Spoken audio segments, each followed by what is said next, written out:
All India मुझे gain करना तो मुझे कितने घंटे पढ़ाई करना था चाहिए? आप कितने घंटे करते थे? 150.6 मार्क्स थे, 150.6। और सीबीटी वन में? सीबीटी, हाँ, और सीबीटी टू में मेरे 237 थे, जिसमें मेरा पहला रैंक था सीबीटी टू में। मतलब एमटीए से पहले, अगर एमटीए अभी हुआ होगा तो पता नहीं। तो अच्छा, ये 5 साल के दौरान जब आप 5 साल, क्योंकि 2020 के पास आउट हैं आप, 2025 में आपका सिलेक्शन होता है। कोई आपका नोट्स बीएमसी पढ़ता है तो उसी को पढ़े, बार बार पढ़ाई करो और निकलो, क्योंकि सिविल लिए हो तो आपको गवर्नमेंट जॉब करना है।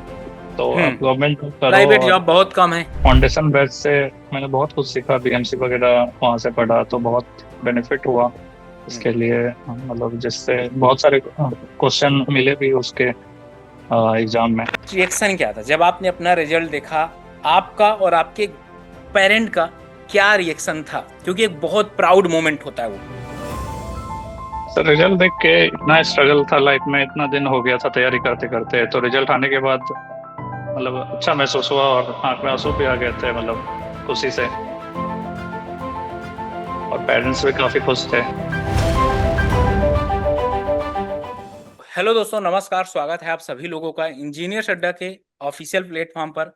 आज ये पॉडकास्ट आप सभी बच्चों के लिए बहुत खास, बहुत इंपॉर्टेंट होने वाला है, क्योंकि आज हमारे साथ हैं सत्यम कुमार, जो एसएससी जेई 2025 के अंदर ऑल इंडिया रैंक 38 हासिल किए हैं।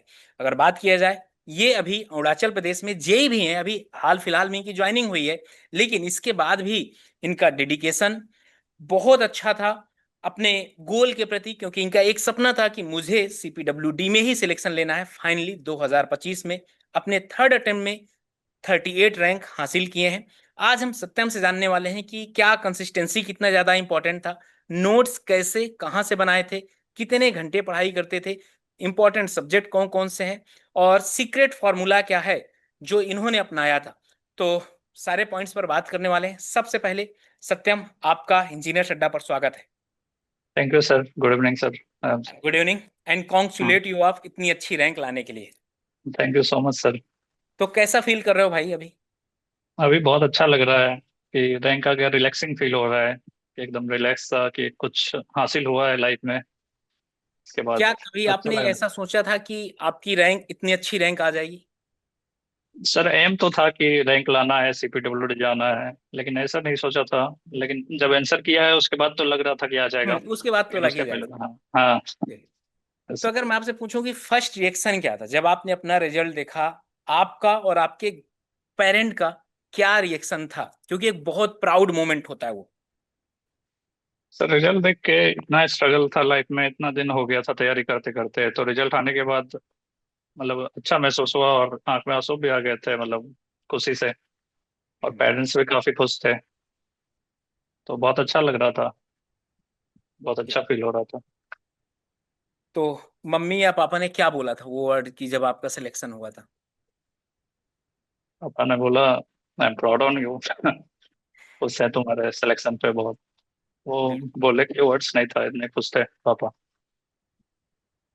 तो सत्यम, थोड़ा सा आप अपनी जर्नी के बारे में बताइए। आपकी जर्नी कैसे थी, कितने स्ट्रगल थे, हार्डनेस कितना आपने देखा, और ये सारा कुछ एक बार बच्चों को थोड़ा सा संक्षेप में बताइए आप अपनी जर्नी के बारे में। सर मैंने 2020 में बीटेक कंप्लीट किया था मणिपाल यूनिवर्सिटी जयपुर में। और उसके बाद मैंने गेट और ईएससी का तैयारी शुरू कर दिया था। तो 2021 में गेट में लगभग 48 नंबर्स थे, कुछ ऐसे नंबर थे। फिर 2022 तक उसमें भी गेट का तैयारी किया। फिर 2022 में मैंने मास्टर्स कॉल एनआईटी इलाहाबाद से ले लिया, हालांकि मुझे आईआईटी बॉम्बे भी मिला था एनवायरनमेंट में। लेकिन एमएनआईटी से की एनआईटी, ना, इलाहाबाद? हाँ हाँ, एनआईटी इलाहाबाद से किया, लेकिन आईआईटी बॉम्बे भी मिला था, लेकिन मैंने वहाँ उसमें एनवायरनमेंट मिला था, पर उसको इसलिए नहीं किया कि वहाँ पे तैयारी करने का मौका नहीं मिल पाएगा, वहाँ प्रेशर ज़्यादा रहेगा, इसलिए मैंने एनआईटी इलाहाबाद चुना कि वहाँ पे तैयारी करने का मौका मिल जाएगा। और हमेशा से गवर्नमेंट जॉब था कि गवर्नमेंट जॉब में जाना है। तो फिर एनआईटी इलाहाबाद लिया, तो वहाँ वहाँ तक तो मुझे एसएससी के बारे में पता भी नहीं था। फिर हम्म। मेरा एक फ्रेंड था 2022 में, सोनू। वो मिला, उसने बोला कि अरे एक एसएससी भी एग्जाम है, अच्छा है, इसको भी दे सकता है। फिर वहां से फिर हम लोगों ने 2022 में 22-23 से शुरू किया एसएससी का। हम्म। फिर हम लोग सारे लोग लाइब्रेरी जाते थे वहाँ पे, मतलब 8-8 घंटा पढ़ते थे, ऐसे रहते थे लाइब्रेरी में। क्लास के अलावा लाइब्रेरी में जाके पढ़ते थे सब लोग अच्छे से। फिर उसके बाद 2023 में प्री क्वालिफाई भी नहीं हुआ था। हम्म। फिर 2024 में प्री क्वालिफाई हुआ, फिर उसमें लग गया तैयारी के लिए। हम्म। फिर 2024 में बीआरओ दो 2 मार्क्स से रह गया था बीआरओ से, क्योंकि एमटीए काफी हो गया था मैं भी। हम्म। फिर उसके बाद अभी 2025 में यहाँ जाके एसएससी में सिलेक्शन हुआ। उससे इससे पहले अरुणाचल जेई में सिलेक्शन हुआ, उसमें भी ऑल इंडिया रैंक 50 था। और अभी इसमें हुआ। वाह, बहुत बढ़िया। तो आपने मतलब जब अरुणाचल प्रदेश सी वाली जॉब ज्वाइन किया, क्या उसके बाद मतलब वहाँ कैसा क्या माहौल है, अगर मैं पूछूं तो? आप सर सर्वाइवल कंडीशन में हैं वहाँ पर? हाँ, सर्वाइवल कंडीशन है, ठीक है। मतलब वहाँ के लोग काफी अच्छे हैं, ओके। बहुत ही सपोर्टिंग है। हम्म। और बाकी यही है कि अपने तरफ आने का मतलब नॉर्थ तरफ आने का थोड़ा मन रहता है कि इधर, क्योंकि मेरा है कि मैं थोड़ा सिटी में ज्यादा रहा हूँ, तो सिटी लाइफ मुझे ज्यादा पसंद है। इसलिए मैं चाहता था, और सीपीडब्ल्यूडी मेरा हमेशा से ड्रीम डिपार्टमेंट रहा है, तो मैं चाहता हूँ कि सीपीडब्ल्यू में आ जाऊँ। नहीं नहीं, बिल्कुल यार, बहुत हाँ। ड्रीम जॉब होती है किसी भी इंजीनियर की, कि यार सीपीडब्ल्यूडी पीडब्ल्यूडी किसी में भी हो जाए। चलिए, अब कुछ बच्चों के पॉइंट्स हैं, उस पर बात कर लेते हैं। अगर मैं सत्यम आपसे पूछूं तो आप कितने घंटे पढ़ाई करते थे? क्योंकि बहुत ऐसे बच्चे हैं ना जो पूछना चाहते हैं आपसे कि मुझे अगर सत्यम सर जैसे 38 रैंक ऑल इंडिया मुझे गेन करना, तो मुझे कितने घंटे पढ़ाई करना था चाहिए? आप कितने घंटे करते थे? सर मैं एक मिनिमम बांध के रखता था कि 7 घंटे से कम नहीं पढ़ना है। हम्म। और जनरली मेरा जो रहता था, मतलब जब एग्जाम नहीं रहता था उससे 8 से 10 घंटे रहते थे। लेकिन जब एग्जाम पास आ जाते थे 1 महीने या उससे कम रहते थे, फिर मैं 11 11 12 12 घंटे भी पढ़ता था। इस टाइप का रहता था। वो अपने पे डिपेंड करता है कि कैसे। मैं थोड़ा हार्ड वर्क में ज्यादा भरोसा रखता हूँ कि अगर हार्ड वर्क किया जाए तो अगर कोई टैलेंटेड भी है तो उसको भी आप बीट कर सकते हो। तो मैं हार्ड वर्क पे थोड़ा ज्यादा भरोसा रखता हूँ। ओके। तो बच्चों इसलिए को मैं थोड़ा कितने ज्यादा घंटे पढ़ रहा पढ़ना था। चाहिए? सर मिनिमम जो बहुत अच्छे उस 6 घंटे पढ़ सकते हैं, लेकिन 8 8 घंटे मतलब जो नॉर्मल है 8 घंटे पढ़ना चाहिए। और बाकी रिवीजन जब ज्यादा हो जाए, जब सब्जेक्ट ज्यादा हो जाए, जो आपका पढ़ा हुआ जाता है, फिर रिवीजन में आपको टाइम लगेगा। फिर वहाँ टाइम देना पड़ेगा, फिर आपको 9 10 घंटे करना पड़ेगा। अच्छा, आपको क्या याद है कि आपके सीबीटी 1 में कितने मार्क्स थे और सीबीटी 2 में कितने मार्क्स थे? सर मेरे CBT 1 में 150.6 मार्क्स थे, 150.6। और सीबीटी 1 में? सीबीटी, हाँ, और CBT 2 में मेरे 237 थे, जिसमें मेरा पहला रैंक था CBT 2 में। मतलब एमटीए से पहले, अगर एमटीए अभी हुआ होगा तो पता नहीं लेकिन हम्म। एमटीए से पहले मेरा फर्स्ट था। टू थर्टी अ, सेवन सबसे ज्यादा था CBT 2 में। मतलब सिविल इंजीनियरिंग में इससे ज्यादा किसी का आया ही नहीं है? नहीं, मतलब इस बार नहीं आए होंगे मे भी। हाँ, इस बार की बात कर रहा हूँ मैं। हाँ। हाँ वाह सर, यार। एमटीए मतलब बिना एमटीए के तो हैं, अब एमटीए के बाद पता नहीं, वो तो अभी आएगा तो उसके बाद हाँ, वो पता तो चलेगा। आएगा तो फिर देखेंगे। अच्छा, आपने सीबीटी 1 में 150 मार्क्स अगर सिक्योर किया है, 150 प्लस, तो उसके पीछे यस क्या स्ट्रेटजी थी? बच्चों को क्या गाइड करना चाहेंगे, किस तरीके से वो टेक्निकल और नॉन टेक्निकल को मैनेज करें? सर, मैं जैसे रीजनिंग वगैरह तो डेली एक टेस्ट देना चाहिए रीजनिंग के लिए। डेली एक टेस्ट देने से होगा। और उसमें क्या है कि जैसे रीजनिंग में जो टॉपिक जो क्वेश्चन गलत हो जाए, तो उसको आप यूट्यूब पे वीडियो सर्च करके किसी का भी, जैसे अड्डा का ही देख लो या कुछ ऐसा देख लो, उसमें उस कॉन्सेप्ट को देख लो। बाकी टेस्ट हमेशा मतलब रीजनिंग में ज्यादा प्रैक्टिस करने से ना ज्यादा नंबर आएंगे, क्योंकि मेरे 50 आउट ऑफ 50 हैं रीजनिंग में इस बार। रीजनिंग में? Yes sir. वाह यार, बहुत तो बढ़िया। मैं पहली बार पॉडकास्ट किसी के साथ कर रहा हूँ जिनके रीजनिंग 50 आउट ऑफ 50 हैं। सर यही जीएस? मैं जीएस में सर, मैंने मैं जैसे जीएस में जैसे जिम जाता था या रनिंग करता था, तो कान में ईयरफोन लगा के जीएस सुनता रहता था, हम्म। किसी का भी। और हम्म। फिर रूम पे आता था तो जो टेस्ट सीरीज होता है उससे मैं प्रैक्टिस कर लेता था। तो मेरे 26 के अप्रॉक्स है जीएस में, 25 या 26 है। वाह। टेक्निकल में पहले तो 80 थे, लेकिन कुछ क्वेश्चन चेंज हो गए थे तो हाँ, उससे फिर सेवेंटी नॉर्मलाइज। नाइन हो गया था। हाँ। ओके। तो ये इतना अच्छा कॉन्सेप्ट, अगर रीजनिंग की बात करूं तो 50 आउट ऑफ 50 का आपने बता दिया कि मैं क्या करता था कि जैसे उसकी डेली एक टेस्ट सीरीज लगाता था। हाँ, टेस्ट सीरीज रहता टेक्निकल को था। आपने कैसे मैनेज किया, चूंकि आपके पास 12 सब्जेक्ट टेक्निकल के हैं, बाकी नॉन टेक्निकल हैं?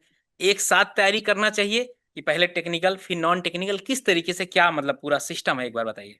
सर मैं जैसे मेरा क्या था कि 2020 से लेके 2022 तक मैंने गेट ईएससी का किया था, तो मेरा न्यूमेरिकल बहुत अच्छा हो गया था हाँ। इससे गेट का करने से। हम्म, तो मेरा न्यूमेरिकल में गलती नहीं होता था जल्दी। मेरा सबसे बड़ा डिमेरिट था कि मुझे डाटा याद नहीं रहता था। जैसे जो एई में ज्यादा डाटा वाला क्वेश्चन काफी रहता है ना, तो बिल्कुल। ये याद कम रहता था। तो उसके लिए मैंने क्या किया था, हैंडबुक पढ़ा था बहुत ज्यादा, कि रिवीजन मैं करता था। मतलब कुछ भी हो जाए, मैं 8 बजे से 12 बजे तक रिवीजन करता था। केवल मतलब रिवीजन। क्योंकि रिवीजन बहुत बोरिंग लगता है, लेकिन उसका अगर आप टाइम बना के करोगे तभी हो पाएगा। अगर आप, क्योंकि मैंने पिछले बार यही गलती किया था कि जैसे कुछ भी करता था मैं रिवाइज नहीं कर पाता था, क्योंकि वो बोरिंग लगता था। लेकिन इस बार मैंने लिखा कि मैं इस बार जब बीपीएससी ए का एग्जाम दिया था, उसमें मेरा थोड़ा खराब हो गया था। तो मैं आके एनालाइज किया कि क्या गड़बड़ी हो रहा है। फिर वहां मेरे को पता चला कि रिवीजन नहीं हो पा रहा है, जिसकी वजह से नहीं हो पा रहा है। तो रिवीजन बहुत इंपॉर्टेंट है। तो रिवीजन सबसे पहले उसका टाइम फिक्स करके रिवीजन करना जरूरी है, और खुद को पुश करना है कि हाँ मुझे रिवाइज करना ही है। भले अगला कॉन्सेप्ट नहीं पढ़े, लेकिन रिवीजन पहले करके ही आगे जाना है। ये तो पहला चीज हो गया। फिर उसके बाद हो गया कि मॉक टेस्ट वगैरह देना है। मॉक टेस्ट बहुत इंपॉर्टेंट है। मॉक टेस्ट देख के उसका मिस्टेक कॉपी बनाना है। और उसी मॉक को टेस्ट शॉर्ट देने नोट्स से, बोल सकते हैं। हाँ उसका शॉर्ट नोट्स बोल सकते हैं। मेरा दो दो मिस्टेक कॉपी अभी बन चुका है, दो मिस्टेक कॉपी, जिसमें मैं हमेशा रखता था कि 20 पेज मुझे मिस्टेक कॉपी का पढ़ना ही है एनी हाउ। तो उससे क्या होता है कि, क्योंकि पिछले बार भी मैंने मिस्टेक कॉपी बनाया, लेकिन मैं कभी पढ़ ही नहीं पाया। मैं सोचता लास्ट में पढ़ूंगा, लास्ट में पढ़ूंगा, और लास्ट में ऐसा हो जाता था कि पढ़ नहीं पाता था। लेकिन इस बार मैंने एकदम शेड्यूल बनाया कि 20 पेज मिस्टेक कॉपी का पढ़ना ही है। तो वो हो गया। फिर उसके बाद हो गया एनालिसिस करना है मॉक टेस्ट का। मॉक टेस्ट का एनालिसिस में सबसे इंपॉर्टेंट क्या है कि आप लिखो। उसमें मॉक टेस्ट में जो मॉक टेस्ट देने के बाद आ जाता है कि कितना परसेंट बच्चे ने अटेम्प्ट किया, मतलब कितने परसेंट बच्चों का सही हुआ है। तो उसमें आप देखो कि 20% से कम है तो वो क्वेश्चन ज्यादा इंपॉर्टेंट नहीं है, तो उसको आप मतलब एक बार देख लो, स्किप भी कर सकते हो। लेकिन जो 20% से ज्यादा बच्चों ने सही किया, तो वो मतलब बहुत इंपॉर्टेंट क्वेश्चन है। तो उसको आप लिखो अच्छे से, क्योंकि हम लोग का सिलेक्शन इसलिए नहीं रुकता है कि वो 1% 2% जो बच्चे कर लेते हैं वो हम मेरा गलती हो गया तो उससे कुछ नहीं होता है। लेकिन जो 80-70% या 20% से ज्यादा जो बच्चे कर लेते हैं, अगर वो हमारा गलत हो रहा है तो वहाँ हम लोग पीछे हो जाते हैं। तो उसको पहले लिखना बहुत जरूरी है, कि उसको हम लिखे कि मेरा गलती क्यों हो रहा है। वहां पे लिखना, मतलब मैं ऐसा करता था कि जो मेरा गलती होता था मैं रीजन भी लिख देता था कि क्यों गलती हुआ। स्लिम मिस्टेक हो गया, न्यूमेरिकल मिस्टेक हो गया, या फिर मेरा कंसंट्रेशन नहीं था टेस्ट के टाइम पे इसलिए मेरा गलती हो गया। तो वो मैं रीजन भी लिख देता था कि अच्छा मेरा ये क्वेश्चन इस वजह से गलत हो गया। तो इससे क्या रहता था कि बाद में मैं कभी उसको देखता था तो मुझे अगले टेस्ट से पहले मुझे पता रहता था कि मैं इस वजह से गलती कर रहा हूँ, तो उस पर ध्यान देता था। ओके, तो अच्छा, ये 5 साल के दौरान जब आप 5 साल, क्योंकि 2020 के पास आउट हैं आप, 2025 में आपका सिलेक्शन होता है, इस 5 ईयर में कई बार आपको डिमोटिवेशन का भी सामना करना पड़ा होगा, और ऐसा भी डर लगा होगा कि यार अब सिलेक्शन होगा कि नहीं। उसको कैसे बिल्कुल ओवरकम किया आपने? सर, डिमोटिवेशन बहुत बार होता था। और बहुत लोग, जैसे मेरा छोटा भाई है, वो बहुत मोटिवेट करता था, क्योंकि उसका 2021 में ही उसका गेट में 53 रैंक है, वो अभी आईयूसीएल में। तो वो मोटिवेट करता था। फिर मेरे पेरेंट्स थे, पापा मोटिवेट करते थे बहुत ज़्यादा कि इतना टेंशन मत लो, आराम से पढ़ाई करो, हो जाएगा। और फिर दोस्त लोग थे वो भी मोटिवेट करते थे। और दूसरा चीज़ मैं करता था सर, कि मैं बुक्स पढ़ता था बहुत। मतलब जो सेल्फ मोटिवेटिंग बुक होते हैं ना, या सेल्फ जो मतलब जैसे एक बुक में अभी रिसेंटली पढ़ा, focus focus on what matters, जो कि ओके। बहुत अच्छा बुक है। मैं चाहता हूँ कि ये अगर कोई भी तैयारी करे करे, उसमें है कि जो चीज हमारे कंट्रोल में है उस पर हम लोग फोकस करें। जैसे कर्म हमारे कंट्रोल में है, तो हम कर्म पे फोकस करें, रिजल्ट के बारे में ज्यादा ना सोचे। तो मैं उससे बहुत चीज, बहुत इस बुक से मतलब लाइफ चेंजिंग बुक है। जैसे मैं इसमें भी क्या करता था, मैं डेली अगर मैं टास्क बनाता था, मेरा ऐसा था कि मैं ऐसा डेली लिखता था, टास्क 1, टास्क 2, टास्क 3। और जो टास्क कंप्लीट करता था उसको टिक मारता था। और रात में सोते टाइम देखता था इतना टिक हो गया, मतलब उस पर फिर वो मोटिवेट खुद में आता है। जब आप हाँ। कर्म करोगे ना, काम करोगे ना, तो आप सेल्फ मोटिवेट रहोगे कि हाँ मेरा आज का कंप्लीट हो गया, मैं एकदम मोटिवेटेड फील कर रहा हूँ। फिर और रिजल्ट के बारे में ज्यादा नहीं सोचना है पढ़ने के दौरान। हमको ज्यादा सोचना है कि कैसे हम कॉन्सेप्ट क्लियर कर सकते हैं, कैसे हम टेस्ट को एनालाइज करके मिस्टेक कॉपी बना सकते हैं, कैसे उस मिस्टेक कॉपी को रिवाइज कर सकते हैं। हमको ज्यादा फोकस इसी पे करना है। ये नहीं फोकस करना है कि रिजल्ट आएगा नहीं आएगा। वो एक में नहीं आएगा, दूसरे में आ जाएगा, तीसरा एग्जाम में आ जाएगा, कुछ में तो आ ही जाएगा। तो अच्छा, हमको आपने ज्यादा जो एक फोकस यही करना हम्म, है। आपने अभी जो सत्यम भाई ये ने बताया कि कॉन्सेप्ट क्लियरिटी एक वर्ड यूज किए थे। Yes sir. कॉन्सेप्ट क्लियरिटी के लिए बच्चे दो तीन चीजें का यूज करते हैं कि कोई सोचता है कि मैं पूरी नोट्स से पढ़ लूं, अपनी नोट्स खुद नहीं बनाते, कोई कहता है फोटोकॉपी ले लेते हैं, कहीं प्रिंट आउट निकालते हुए भाग रहे हैं, या कहीं पर ऐसा होता है कि वो कई इधर उधर भटकते रहते हैं। तो उनके लिए अच्छा क्या सजेशन है आपके तरफ से? अपनी नोट्स प्रॉपर होनी चाहिए कि फोटोकॉपी ऑटोकॉपी से काम चला लें? सर, मेरा एक ही चीज कहना है कि आप एक सोर्स फॉलो करो। जब अगर बार बार अलग अलग सोर्स फॉलो करोगे ना, तो आपका कभी नहीं होगा। दिक्कत ये है कि एक सोर्स को आप बार बार पढ़ो। जैसे एक सोर्स पे एकदम स्टिक हो जाओ। जैसे आपका नोट्स, अगर कोई आपका नोट्स बीएमसी पढ़ता है तो उसी को पढ़े बार बार, क्योंकि हर किसी के नोट्स में वही चीज दिया हुआ है। वही हम्म। आप एक ही तरीके से पढ़ोगे, लेकिन लिखा मतलब जैसे लैंग्वेज रहता है वो आपका अलग है, दूसरे का अलग है। लेकिन वही लैंग्वेज से आपका आदत हो जाएगा ना, तो वो बार बार रिवाइज करने में भी आपको आसानी होगा, सब कुछ में आसानी होगा। तो उसी नोट्स को बार बार पढ़ो। लेकिन लोग क्या है, लोग को चाहिए कि नहीं ये सर अच्छे नहीं, वो सर अच्छे हैं, इधर जाना है बस उधर जाना बस। है, फिर वो दिक्कत हो जाता है। अच्छा, यहाँ पर बहुत ऐसे बच्चे हैं जो ये बोलते हैं कि सर हम, जैसे सिविल इंजीनियरिंग में 12 सब्जेक्ट हैं, कि सर हम ये पढ़ते हैं भूल जाता है, याद नहीं रहता। तो हम्म। क्या आपके पास कोई मेडिसिन, कोई दवा है जिससे आप बच्चों को बता दो कि भूले नहीं हो? सर, मेरा यह है कि इस बार जो मैंने किया था कि रिवीजन बहुत करना है। जैसे हम्म। अब क्या है कि अब अपना वो डेली का शेड्यूल बांट लो कि 30% मतलब जो है वो हम रिवीजन को देंगे। और ऐसे मैं कैसे रिवीजन करता था कि जैसे कोई नोट्स पढ़ लिया, जैसे बीएमसी अभी पढ़ लिया, लेकिन मैं क्वेश्चन सॉल्व का करूंगा। फिर टेस्ट अच्छा। सीरीज में लगाऊंगा, वो स्किल का लगाऊंगा। ऐसे तो 3 सब्जेक्ट एक दिन में हो रहे हैं। तो टोटल हम्म। मिला के जैसे 7-8 दिन में मैं पूरे कंप्लीट हो जा रहे हैं। फिर दोबारा कर रहा हूँ तो फिर उतना हो रहा है। तो बार बार उस चीज को देख रहे हैं, तो बार बार रिवाइज हो रहा है ना। कोई भी मेथड्स हो रहा है, चाहे क्वेश्चन से रिवाइज हो रहा है, चाहे रिवीजन से, मतलब उसको पढ़ के शॉर्ट नोट से रिवीजन हो रहा है, चाहे मॉक टेस्ट से रिवीजन हो रहा है, लेकिन रिवीजन हो रहा है वो सब्जेक्ट। और जैसे मैं पीवाईक्यू भी बनाता था, तो उसका था कि अगर एक सब्जेक्ट में स्किल उठाया, तो उसका जैसे जो मान लीजिए 4 पेज है एक चैप्टर में, तो उसका मैं 10% ऐसे बनाऊंगा, हर चैप्टर का 10-10%। तो मेरा स्किल हो गया। फिर अगले बार जब स्किल का करूंगा तो उसके आगे वाला 10% बनाऊंगा। और उसमें जो नहीं बना उसको मिस्टेक कॉपी में मैंने लिख लिया। फिर मैं मिस्टेक कॉपी को बार बार रिवाइज करूंगा। तो इससे क्या होगा कि हमेशा हर चीज के टच में आप रहोगे। तो जिससे कि कभी ऐसा भी नहीं होगा कि वो चीज भूल गया। बहुत लोग ऐसे करते हैं कि आज सॉइल पढ़ लिया, फिर हम्म। 1 महीने बाद दोबारा सॉइल पढ़ते हैं। तो इससे क्या होता है कि उसका सारा कॉन्सेप्ट गुल हो जाता है। एक महीने में तो निकल जाएगा। अच्छा, हाँ फॉर्मूला सर। जैसे इस बार CBT 2 में न्यूमेरिकल ज्यादा देखने को मिले, ठीक है ना? हम्म। 40 to 45 हाँ सर। परसेंट शायद न्यूमेरिकल था, या 40 to 45 हम्म। क्वेश्चन सिविल में था, जबकि 60 to 70% इलेक्ट्रिकल में क्वेश्चन आए थे, न्यूमेरिकल पोर्शन। यस अब सर। यहाँ पर बहुत ऐसे बच्चे हैं जिनको भाई न्यूमेरिकल से बहुत ज्यादा डर लगता है। उनके यस लिए सर। क्या है आपके पास मेडिसिन? किस तरीके से करें सर, ये फॉर्मूला याद रहे? न्यूमेरिकल न्यूमेरिकल और फॉर्मूला के लिए ये है कि जब तक आप प्रैक्टिस नहीं करोगे ना, क्वेश्चन के थ्रू अगर आप फॉर्मूला पढ़ोगे ना, तो आपको लॉन्ग टर्म के लिए याद रहेगा। हम्म। अगर आप फॉर्मूला से रट रहे हो तो आप बार बार भूल जाओगे। लेकिन अगर क्वेश्चन के थ्रू करो तो बार बार आप याद रहेगा। इसलिए कि क्वेश्चन करते रहो, आराम से याद रहेगा आपको फॉर्मूला। से बहुत ऐसे बच्चे हैं जो 2025 में आपके साथ ही एग्जाम दिए CBT 2, यस और सर। लेकिन दुर्भाग्यवश कहीं ना कहीं उनका सिलेक्शन नहीं हुआ। आपकी तरफ से उनके लिए क्या गाइडेंस रहेगी, क्या मोटिवेशनल आप कुछ उनको बोल सकते हैं? तो बताइए।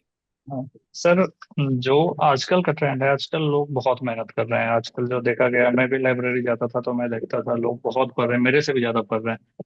हम्म। तो मैं बस यही बोलूंगा, 2024 में मेरे साथ भी ऐसा हुआ है, तो मैं यही बोलूंगा कि आप 2 दिन ले लो, रो लो, कुछ भी कर लो, लेकिन उसके बाद आप एक जगह लिखो कि मैंने क्या गलती किया। कुछ ना कुछ गलती आपने किया, उसके वजह से आपका नहीं हुआ। तो मतलब, और नहीं भी किया है लेकिन कुछ ऐसा होता है जो टॉपर करते हैं और आप नहीं करते, तो उसको आप पहले एनालाइज करो और उस बात को एक्सेप्ट करो कि हाँ मैंने किया। बहुत बार ऐसा होता है कि हम लोग ब्लेम करते रह जाते हैं दूसरे को। लेकिन उसको एक बार लिख के आप फिर से करो तो जरूर होगा, 100% होगा अगले बार। मेरा भी ऐसा ही हुआ था। पिछले बार मैंने एनालाइज क्या करके गलती सब किया कुछ था लिखा। लास्ट ईयर जो इस बार गलती नहीं की आपने? हाँ कौन सी गलती सर, थी? वही रिवीजन के बारे में मैंने बताया ही आपको, हम्म। रिवाइज जो बार बार मैं स्किप कर दे रहा था, ये था। दूसरा ये था कि लास्ट टाइम पे मैं ज़्यादा मतलब नहीं पढ़ पाता था, लेकिन इस बार मैंने लास्ट टाइम पे बहुत पढ़ा। हम्म। जो एग्जाम के पास जो होता है एग्जाम, मैं पहले एग्जाम आता था तो मैं थोड़ा डर जाता था, घबरा जाता था, लेकिन इस बार मैं था कि एकदम पढ़ना ही है, निकलना ही है, ऐसा करके। ओके। तो यहाँ पर जैसे आपने बताया कि नहीं ठीक अभी मेहनत करना है, आप अगर हम्म, CBT 1 क्वालिफाई कर चुके हैं, CBT 2 तक पहुंच चुके हैं, तो बस 1 डिग्री सेल्सियस आपको और चाहिए, मतलब एक पायदान और बचा हुआ है, थोड़ी सी और मेहनत रखना है, हिम्मत रखना है, और आपका सिलेक्शन हो जाएगा। हंड्रेड अब अगर परसेंट होगा यहाँ सर, क्योंकि हर कोई मेहनती है, मैं जान रहा हूँ कि हर कोई मेहनत करता है आजकल, मतलब बहुत लोग बहुत मेहनत करते हैं। हम्म, भले बहुत लोग के पेरेंट्स नहीं समझते ये बात, लेकिन मैं देखता हूँ और लोगों को बहुत मेहनत करते हैं लड़के। और कंपटीशन बहुत टफ हो गया, आप कट ऑफ ही उठा के आप देख लो कितना कट ऑफ जाने लगा है, बहुत ज्यादा कट ऑफ जाने लगा है नहीं पहले के बिल्कुल। अपेक्षा। पहले की अपेक्षा अगर मेरे ख्याल से पहले अगर किसी के 240 250 होते थे तो उसका हम्म। सिलेक्शन हो जाता था। Yes sir. 240, सॉरी, जनरल का 260 270 280 में सिलेक्शन हो जाता था। आज यस सर। मेंस में इतने क्वेश्चन सही करने होते हैं, मतलब नंबर सही करने होते हैं, यस सर। तब जाके सिलेक्शन होता है। हाँ अब अगर यहाँ पर मैं सत्यम भाई आपसे एक चीज ये पूछूं कि जैसे कुछ ऐसे बच्चे हैं जो अभी कॉलेज गोइंग हैं, उनके लिए क्या सजेशन है, वो चाहे डिप्लोमा कर रहे हो या बीटेक कर रहे हो? सर, मैं यही बोलूंगा कि आप कॉलेज गोइंग हो तो आप सेकेंड ईयर से ही शुरू कर दो। हम्म। मेरे सामने एग्जांपल है, मेरा छोटा भाई जिसने सेकेंड ईयर से तैयारी किया गेट का, और उसका मतलब कॉलेज कंप्लीट होते होते उसका गेट में 53 रैंक आ गया। और मैंने यही गलती किया कि मैं फोर्थ ईयर के बाद से स्टार्ट किया, इसलिए मुझे इतना डिले लग गया, डिले हो गया। तो आप अगर सेकेंड ईयर में ही हो, मस्ती उसके बाद में कर लेना, तैयारी करो और पढ़ाई करो और निकलो, क्योंकि सिविल लिए हो तो आपको गवर्नमेंट जॉब करना है। तो आप हम्म। गवर्नमेंट जॉब करो। प्राइवेट और जॉब बहुत कम है। हाँ सर, तो सेकेंड ईयर से ही आप तैयारी शुरू कर दो। ये मतलब सुनने में अजीब लग रहा है, लेकिन करना करना चाहिए, मतलब करोगे तो जल्दी निकल जाओगे, मतलब कंप्लीट होते होते आप निकल जाओगे। नहीं, इसका सत्य मैं भी एक एग्जांपल बता दूं, जब मैं कॉलेज में पढ़ा रहा था तो वहां पर बहुत ऐसे बच्चे थे जो सेकंड ईयर से ही तैयारी करना स्टार्ट कर दिए थे। उसका रिजल्ट क्या देखने को मिला कि उनमें से कई बच्चे आज IAS हैं, ESC हैं, गेट में 5वीं रैंक है, 21वीं रैंक यस है, सर। कुछ इस तरीके की रैंक आई थी। तो अभी आप लोगों के पास बहुत बेहतरीन और गोल्डन अपॉर्चुनिटी है कि आप लोग तैयारी अभी से स्टार्ट कर दीजिए और सिलेक्शन आपका श्योर होगा। अगर मैं आपसे फाइनली यहाँ पर पूछूं सत्यम, तो मतलब जैसे दिन में आप 7 8 घंटे पढ़ते थे, ठीक है ना, 7 8 घंटे, तो क्या मतलब एक ही सब्जेक्ट लेकर चलना है कि 4 5 सब्जेक्ट लेकर एक दिन में चलना है? सर, मैं तो इसका स्ट्रॉन्ग बिलीवर हूँ कि 3 सब्जेक्ट एक साथ लेके चलने वाला, कि एक एक रिवीजन करो। मतलब ये उसके लिए अलग हो सकता है जो फर्स्ट टाइम तैयारी कर रहा है, लेकिन जैसे मेरे जैसे लोग जिसका 2 3 साल से नहीं हुआ है, उसके लिए तो ये है कि आप 3 सब्जेक्ट लेके चलो। किसी का रिवीजन कर लो, किसी का मॉक लगा लो, किसी का PYQ लगा लो, ऐसे करके। और एक चीज और सर, मैं सजेस्ट करना चाहता हूँ, मोबाइल को जो है मल्टीमीडिया सेट, उसको जितना दूर रखो अपने से उतना अच्छा है। मैं भी जब पढ़ता था तो इस बार मैं कीपैड वाला फोन ले लिया था, और ये मोबाइल जो मल्टीमीडिया वाला मोबाइल था उसको मैं 8 बजे रात तक उसको दूर ही रखता था। और कीपैड वाला फोन इमरजेंसी के लिए रखता था, सबको नंबर दिया हुआ था, मतलब जो जो करीबी लोग थे, हम्म। किस पे आप कॉल कर लेना जो भी इमरजेंसी हो। और ये मल्टीमीडिया वाला, क्योंकि रील्स चलते चलते कब पता नहीं चलता है, टाइम कब बीत जाता है। बिल्कुल, और आजकल आजकल सबसे डिस्ट्रैक्शन बड़ा में, यही, पहला डिस्ट्रैक्शन में नंबर दो पे से यही तीन है। घंटे यही में चला जाता है यस सर। एक बार में। हाँ सर, मोबाइल मोबाइल को मतलब हटा ले आजकल। रील्स, बच्चे क्या पेरेंट्स भी इतना रील्स चलाते हैं आजकल, तो ये है रील्स को तो मतलब जितना खत्म करे उतना सही। नहीं नहीं, आपने बहुत अच्छी बात बताई है, और यहाँ पर होता भी है, बहुत ऐसे बच्चे हैं जो, देखो मोबाइल से आप पढ़ाई कर रहे हैं और एक रील्स आई तो स्क्रॉल करते करते कब 2 से 3 घंटे हो जाएगा आपको पता ही नहीं यस सर। चलेगा। तो अच्छा, एक चीज मैं बताऊं, ये पूरे जर्नी का श्रेय आप किसको देना चाहते हैं, कौन कौन से ऐसे पेरेंट हैं या क्या हैं? सर, इस जर्नी का श्रेय मैं बहुत लोगों को देना चाहता हूँ, क्योंकि मेरे आसपास बहुत पॉजिटिव लोग हैं, मतलब मुझे कभी किसी ने निगेटिव बात बोला ही नहीं। ये मत मैं बहुत ब्लेस्ड हूँ इस बात के लिए कि मुझे सबने पॉजिटिव ही बात बोला और बहुत कॉन्फिडेंस बढ़ा है। मेरे मम्मी पापा, मेरा छोटा भाई, मेरी दोस्त, और मेरे दोस्त लोग, और जितने भी MIT स्ट्रक्चर के जितने दोस्त हैं, मतलब NIT स्ट्रक्चर, मतलब NIT इलाहाबाद में जितने भी लोग थे, सबने इतना हेल्प किया। जहाँ से मतलब एक एक लड़के ने, 17 लोग थे, उन सब ने बहुत हेल्प किया है। उनको मैं बहुत थैंक बोलना चाहता हूँ। ओके। और अड्डा को भी बोलना चाहता हूँ, जिससे मैं मैराथन कर पाया। तो इस जर्नी के दौरान इंजीनियर्स अड्डा आपकी कितनी और कैसे हेल्प किया? सर यूट्यूब पे फाउंडेशन बैच से मैंने बहुत कुछ सीखा, बीएमसी वगैरह वहाँ से पढ़ा, तो बहुत बेनिफिट हुआ हम्म, इसके लिए। मतलब जिससे बहुत सारे क्वेश्चन मिले भी उसके एग्जाम में, तो उससे ओके। बहुत तो बेनिफिट जो हुआ। आप कॉन्सेप्ट पढ़े थे उसी से डायरेक्टली क्वेश्चन मैच कर गए? हाँ सर, क्वेश्चन मिल जाते हैं। ओके। तो बहुत बहुत धन्यवाद सत्यम, आप आए भाई और बच्चों को बहुत अच्छे तरीके से एक गाइडेंस प्रोवाइड किया कि किस तरीके से आपको पढ़ाई करना है और कौन कौन से डिस्ट्रैक्शन आ सकते हैं उनसे बचना है। तो बहुत बहुत धन्यवाद आपका सत्यम। Thank you sir. और थैंक यू बाकी सर। बच्चों, आप लोग भी बहुत अच्छे तरीके से पढ़ाई करिए। अगर आपको सिलेक्शन लेना है तो एक चीज याद कर लीजिएगा, डिसिप्लिन और कंसिस्टेंसी दोनों मेंटेन करते हुए चलेंगे तभी आप लोगों का सिलेक्शन होगा। बाकी ये पॉडकास्ट आपको कैसा लगा कमेंट करके जरूर बताइएगा और चैनल के अंदर बने रहें। Okay, bye bye and best wishes.